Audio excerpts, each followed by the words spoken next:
Minute ये चलेगा। वाह, मारवाड़ किसान आंदोलन आज का लास्ट किसान आंदोलन है। किसान आज का क्या, हमेशा के लिए लास्ट ही किसान आंदोलन है, इसके अलावा कोई किसान आंदोलन बचता नहीं है। ठीक है, तो मेन किसान आंदोलन जितने भी थे हमारे कंप्लीट हो चुके हैं। अब इसको लास्ट देख लीजिएगा, बहुत अच्छा किसान आंदोलन है, प्यारा किसान आंदोलन है, ये मान लीजिएगा।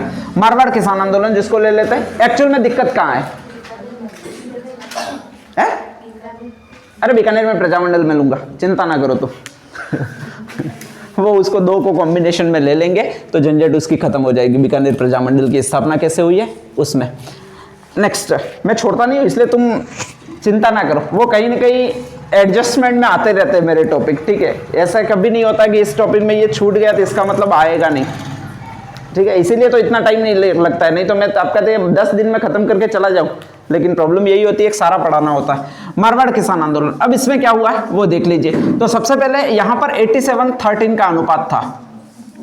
87% जो भूमि थी वो जागीरदारों के अधीन थी, 13% जो भूमि थी वो राजा के अधीन थी, खालसा क्षेत्र था। देखो हर जगह राजा के अधीन भूमि ज्यादा होती है, ठाकुरों के अधीन भूमि कम होती है। ठीक है, तो जो आंदोलन होता है वो ठाकुर के खिलाफ होता है, छोटे ठाकुर के खिलाफ या छोटे सामंत के खिलाफ आंदोलन होता है। इसमें यहां पर राजा के पास भूमि कम है, ठाकुरों के पास भूमि बहुत ज्यादा। 87% भूमि ठाकुरों के पास है, ध्यान रखिएगा, और राजा के पास बिल्कुल कम भूमि है। केवल कितना परसेंट भूमि है आपकी? 13% भूमि है। तो यहां का किसान आंदोलन है एक ऐसा किसान आंदोलन है जो किसी ठाकुर के खिलाफ नहीं होकर सीधा किसके खिलाफ हुआ? आपके राजा के खिलाफ हुआ है। ठीक है, राजा के पास इनकम थी नहीं, बिल्कुल नहीं थी। हर जगह क्या है, राजा के पास भूमि थी, ठाकुरों के पास थी नहीं, सारा कर डायरेक्टली राजा के पास आता था। तो ठाकुर अत्याचार करते थे, ठीक है, इनकम के लिए, तो उनसे संघर्ष होता था। यहां पर ठाकुरों के पास भूमि बहुत ज्यादा है तो वो इनकम के लिए संघर्ष कर ही नहीं रहे, राजा इनकम के लिए संघर्ष कर रहा है। तो यहां का जो आंदोलन हुआ है वो राजा के खिलाफ हुआ है। ठीक है, अब राजा यहां पर किसी न किसी तरह से सोच रहा है कि मैं राजस्व में वृद्धि करूं, राजस्व में मतलब कोष में वृद्धि करूं, धन में मैं वृद्धि करूं, ताकि मैं सुख सुविधाओं से जी सकूं। ठीक है, और यहां पर हालात जयपुर में ऐसे कि एक तो रेगिस्तान है, कुछ होता है नहीं, कृषि एकमात्र इनकम है, उद्योग उस समय थे नहीं, तो राजा के पास खाने के दाने तक नहीं थे, ये आप मान लीजिएगा, ऐसी कंडीशन थी। और राजा चाह रहा है कि मैं मेरे कोष में कुछ वृद्धि करूं, अब करूं कैसे? तो वो अपने अलग अलग प्लान लगा रहा है। उसने जो पहला प्लान लगाया वो क्या लगा दिया भाई?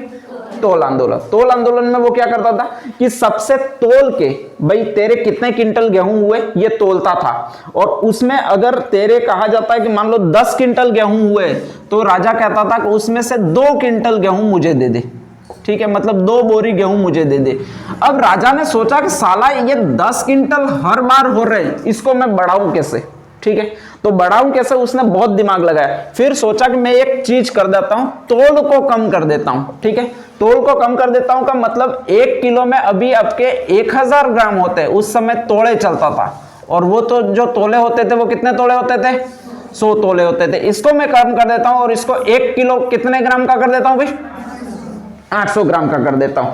800 ग्राम का मतलब मैं कितने तोले कर देता हूं? 80 तोड़े कर देता हूं। जैसे ये करूंगा तो यहां पर मैं कमी कर रहा हूं। ठीक है, तो ये जो गेहूं होंगे वो पहले आपके 10 क्विंटल होते थे, अब अचानक हो जाएंगे 12.5 क्विंटल, 12.5 क्विंटल गेहूं हो जाएंगे। ठीक है, और 12.5 क्विंटल गेहूं हो जाएंगे। मैं जो लेता हूं वो फिर तोल कर नहीं लेता हूं, बोरी भर के लेता हूं। तो मैं कहूंगा कब तेरे 12.5 क्विंटल गेहूं हुए, 10 क्विंटल गेहूं होते थे तो मुझे 2 बोरी देता था, अब 12.5 क्विंटल गेहूं हुए तो मुझे जो देगा वो कितनी बोरी देगा? 2.5 बोरी देगा, और इससे मेरा राजस्व बढ़ जाएगा। तो उसने फर्स्ट बात यही कही कि 100 तोड़े के शेयर को कन्वर्ट कर दिया गया। किस में कन्वर्ट कर दिया गया? 80 तोड़े में कन्वर्ट कर दिया गया। और फिर अपना बाट का नाप लेकर पहुंचा एक आदमी के घर पे, और वो जो आदमी था वो था चंदन महल बेहड़। ठीक है, इसके घर पे गया लगान लेने के लिए। जैसे ही राजा वहां पर गया चंदन महल बेहड़ के घर में, तो उसके घर पे गेहूं देखे, साला 10 के उतने ही जमीन बोई थी, 10 क्विंटल गेहूं होने वाले थे, अचानक गेहूं हो गए। कितने क्विंटल गेहूं हो गए? 12.5 क्विंटल हो गए। उसको शक हो गया साला इतना पक कहां से ज्यादा गया, 10 वर्षों से खेती कर रहा हूं, इतना ही रेगुलर हो रहा है, और अब अचानक कहां से इतना ज्यादा अनाज हो गया। तो उसने उस जो शेर था, राजा का बाट था, उसका परीक्षण करवाया, और उसका परीक्षण करवाने पर पता चला कि ये 100 तोले का जो बाट है वो अभी वर्तमान में रह गया है, वो कितने तोले का रह गया? 80 तोले का, इसलिए गेहूं ज्यादा हो रहे हैं। ठीक है, अब ऐसी कंडीशन में जैसे ही उसको पता लगा तो उसने एक आंदोलन चलाया। कौन सा आंदोलन चलाया? तोल आंदोलन। सारी प्रजा को पता लग गया कि गेहूं ज्यादा होंगे इस बार, क्योंकि उसने बाट परिवर्तित कर दिए। अब जैसे ही पता लग गया तो लोग थे वो अपना बाट लाकर तोलने लगे, राजा का बाट लेने नहीं लगे, और राजा का बाट जैसे ही तोलने नहीं लगे तो उनके पहले जितने गेहूं थे उतने ही होते थे। ठीक है, तो यहां पर प्रॉब्लम ये होगी कि राजा की ये चाल चली नहीं, राजस्व 1 रुपया भी आया नहीं। ठीक है, 3 महीने फालतू काम के बाट बनाने में ही निकल गए, और उधर बीवी है वो हुंकार भरे बैठी थी। अब ऐसी कंडीशन में उन्होंने सोचा, इस चंदनमल बेहड़ ने, भंवरलाल सराफ ने, कि ये राजा ऐसा कुछ और कर सकता है तो हमको पहले से ही तैयार रहना चाहिए, और उसके लिए एक संगठन की स्थापना करनी चाहिए। कौन सा संगठन स्थापना करना चाहिए? हितकारिणी सभा। ठीक है, 1931 में इसकी स्थापना की गई, हितकारिणी सभा की स्थापना की गई थी, ध्यान रखिएगा। और इसका जो नाम दिया था वो मरुधर, मारवाड़ में की गई थी, तो उसको मरुधर मित्र हितकारिणी सभा नाम दिया गया था। इस संस्थापककर्ता कौन थे? तो एक तो आपका वही आदमी है, कौन सा आदमी है? चंदनमल बेहड़, जिसने कौन सा आंदोलन आपका चला रखा है? तोल आंदोलन चला रखा है। और एक और आदमी है जिसका नाम है, वो क्या है भाई? भंवरलाल सराफ है। ठीक है, इन दोनों मित्रों ने खोली थी, इसलिए इसको मरुधर मित्र हितकारिणी सभा कहा जाता है। अब मरुधर मित्र हितकारिणी सभा अचानक क्यों खोली गई थी? तो उसका कारण था कि राजा को जब ये पैसा इस तोल आंदोलन से नहीं मिला तो उसने एक चीज और की थी, और वो ये की थी कि पशुधन निर्यात फ्री कर दिया था उसने। ठीक है, अब उसने क्या किया था कि पहले पशुओं को बेचा नहीं जाता था, गाय को माता मानते हैं अपने हिंदू, वैसे पहले से ही मानते थे, तो माता को बेच नहीं सकते हैं। ठीक है, तो पशुधन निर्यात पर पाबंदी थी, इसने पशुधन निर्यात पर पाबंदी हटा ली, और ये क्या आ गया, जो समस्त गोधन पशुओं हैं उनको बेचा जा सकता है। कहां पर बेचा जा सकता है? उत्तर प्रदेश में। और वो खुद ही ले जाकर डोबे, गाय वगैरह थी, ट्रकों में भर के बेचने लगा। ठीक है, इससे इनको लगा कि हमारे यहाँ पर दूध वगैरह, घी वगैरह की जो नदियां बहती है वो कम पड़ जाएगी। ठीक है, खाएंगे क्या, शायद कड़ाके की ठंड आ रही होगी तो लड्डू खाने होंगे इनको। तो ऐसी कंडीशन में उन्होंने पशुधन निर्यात को बंद करने के लिए एक सभा की स्थापना की थी। वही सभा आपकी कौन सी कहलाती है? मरुधर मित्र हितकारिणी सभा। ठीक है, अब नेक्स्ट आगे, ये जैसे ही सभा आपकी कंप्लीटली हो गई, स्थापना कर दी गई, और इन्होंने बैंड लगा दिया पशुधन निर्यात पर वापस, कि भाई अब पशुधन निर्यात नहीं हो सकता है। ठीक है, राजा ने फिर सोचा कि सालों ने इसको भी विफल कर दिया, इसको भी विफल कर दिया, मैं एक नई चीज लाता हूं तो ये मानेंगे और लगान देने तैयार हो जाएंगे। तो उसने कहा कि अब मैं ये तोल कर आपके पास अनाज नहीं लूंगा, लगान नहीं लूंगा, मैं डायरेक्टली नाप कर लगान ले लूंगा, कि मुझे पता है कि एक अगर गट्टा ऐसे, एक गट्टा अगर ऐसे मैं माप लूं तो उसमें इतने गेहूं होते, ये मुझे पता है, तो मैं आपको जरीब के आधार पर नया लगान लूंगा। किसानों ने कहा कि ठीक है, तू ले ले, जरीब के आधार पर लगान ले ले। तो उसने क्या किया उस राजा ने कि तुरंत ही उसने जरीब की जो पद्धति थी उसको एक और पद्धति कर दी, और वो जो पद्धति कौन सी पद्धति कहलाती है? बिगोड़ी पद्धति। ठीक है, पहले जो जरीब की लंबाई थी उसमें लगभग उसने कमी कर दी, कितना % कमी कर दी? 20% कमी कर दी। और 20% कमी करने को उसने कौन सी चीज कहा था? बिगोड़ी। ये 2 लिखे हुए हैं। ठीक है, तो 2% यानी 20% की कमी करने को उसने कहा था बिगोड़ी पद्धति। अब जैसे ही कमी की तो जमीन ऑटोमेटिक क्या होगी? ज्यादा होगी। जब ज्यादा जमीन हो गई है मतलब उनको क्या देना पड़ेगा? ज्यादा लगान देना पड़ेगा। ठीक है, तो जमीन की बिगोड़ी पद्धति लागू कर दी, जिसके तहत ज्यादा लगान लिया जाने लगा। इसका विरोध जो इन्होंने किया वो एक जगह पर ये सारे के सारे इकट्ठे हुए, और वो जो जगह कहलाती है वो कौन सी जगह कहलाती है भाई? चीना की बढ़िया। ठीक है, कोई नाका होगा उनका जोधपुर में, वहां पर इकट्ठे हुए, और ये नाका जो था वो कहां पर था? मंडोर में। तो मंडोर में चीना की बढ़िया नामक एक नाका था, वहां पर इकट्ठे हुए और किसान आंदोलन करना वापस किया।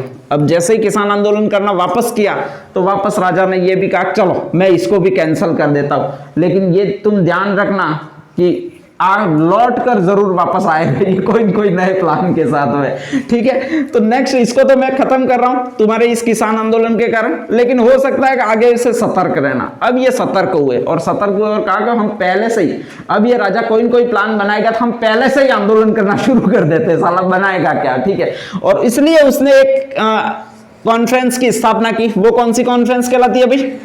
Marwar state people conference. इसको कहा जाता है हिंदी में मारवाड़ राज्य लोक परिषद। तो Marwar state people conference, Marwar राज्य लोक परिषद दोनों एक ही चीज है, ध्यान रखिएगा। इसकी स्थापना की। अब जैसे ही मारवाड़ राज्य लोक परिषद की स्थापना की गई, किसने स्थापना की अगर कभी पूछ ले तो आपका एक आदमी है। कौन सा आदमी है? जय नारायण व्यास आदमी है, ठीक है। 1931 में इसकी स्थापना की और इसका उसी समय एक सम्मेलन आयोजित किया। ये जो सम्मेलन आयोजित किया वो अजमेर में आयोजित किया, और अजमेर में एक फेमस प्लेस है, वो कौन सा प्लेस है? पुष्कर। और इसी पुष्कर की अध्यक्षता अधिवेशन की थी वो किसने की? चांदकरण शारदा ने की। अब इन लोगों ने सोचा, चांदकरण शारदा ने, जय नारायण व्यास ने, भंवरलाल सराफ ने, एक और आदमी कौन सा है? चंदनमल बेहेड ने, इन सब ने सोचा कि यार क्या किया जाए जिससे ये राजा है वो वापस लगान आपकी बढ़ाए नहीं। तो वही उनको याद आया, चांदकरण शारदा को याद आया कि एक दिन मेरा बच्चा था, वो मैं एक दिन चॉकलेट लेकर मैंने उसको दी थी, तो वो साला लंबी चॉकलेट के लिए रोया था। तो फिर मैंने क्या किया, उसको ऊंचे स्थान पर बिठा दिया। अब वो नेक्स्ट में जो रोने लगा था वो किसके लिए रोने लगा था? नीचे उतारो। और जैसे ही मैंने नीचे उतार दिया तो वो खुश होकर चला गया था, ठीक है। तो चॉकलेट की मांग थी वो वैसे के वैसे रह गई थी। तो इन्होंने कहा, चांदकरण शारदा ने, अपन एक काम करते, ये राजा हर बार कर बढ़ा रहा है और अपन आंदोलन कर रहे हैं, वो कर कम कर दे, फिर नेक्स्ट बार यही समस्या आ रही है, तो एक काम करते हैं, जो कर है उसको कम करने के लिए अपन आंदोलन कर देते हैं, ठीक है। तो वो लास्ट में कभी बढ़ाएगा तो नहीं, लेकिन इतना तो मानेगा कि भाई यही रहेगा, इसके अलावा मैं कभी नहीं बढ़ाऊंगा, ये कहेगा। तो इन्होंने यहाँ पर चांदकरण शारदा ने दिमाग लगाया और इसके नेतृत्व में, मारवाड़ स्टेट राज्य लोक परिषद के नेतृत्व में फिर आंदोलन कर दिया।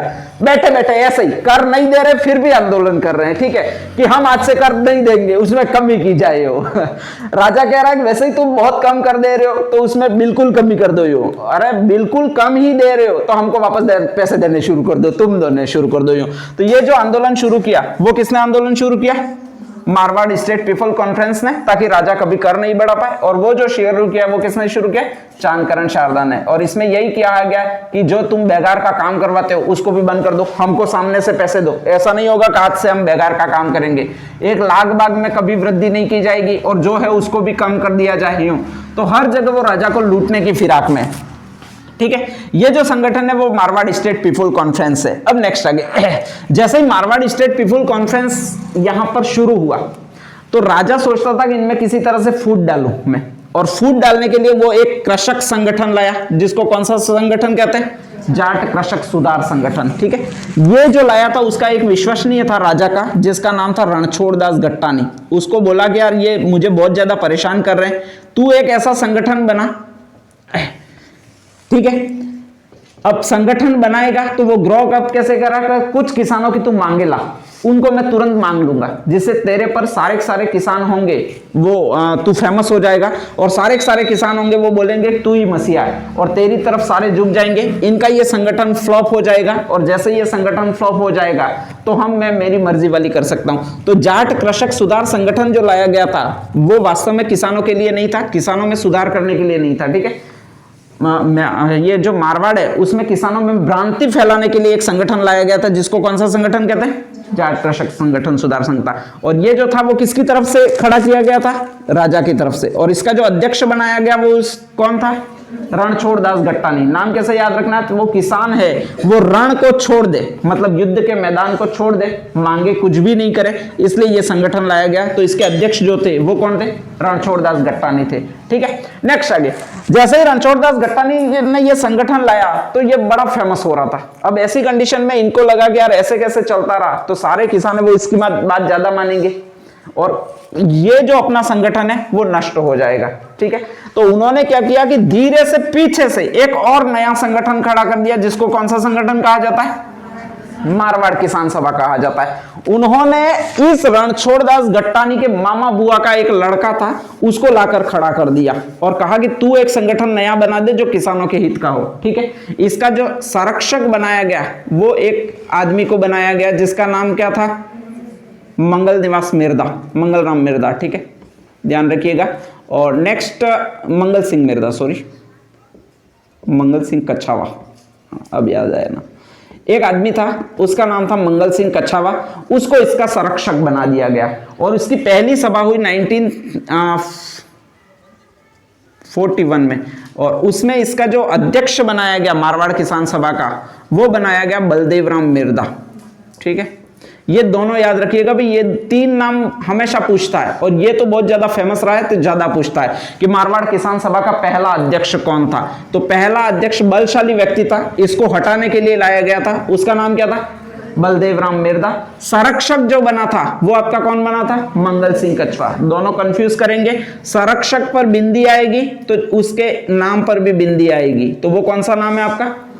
मंगल सिंह कछवा है, ठीक है। और जो अध्यक्ष है, पहला अध्यक्ष, वो बलशाली व्यक्ति है, कुर्सी पर बैठने वाला हमेशा बलशाली होता है, तो वो जो आदमी है वो कौन है आपका?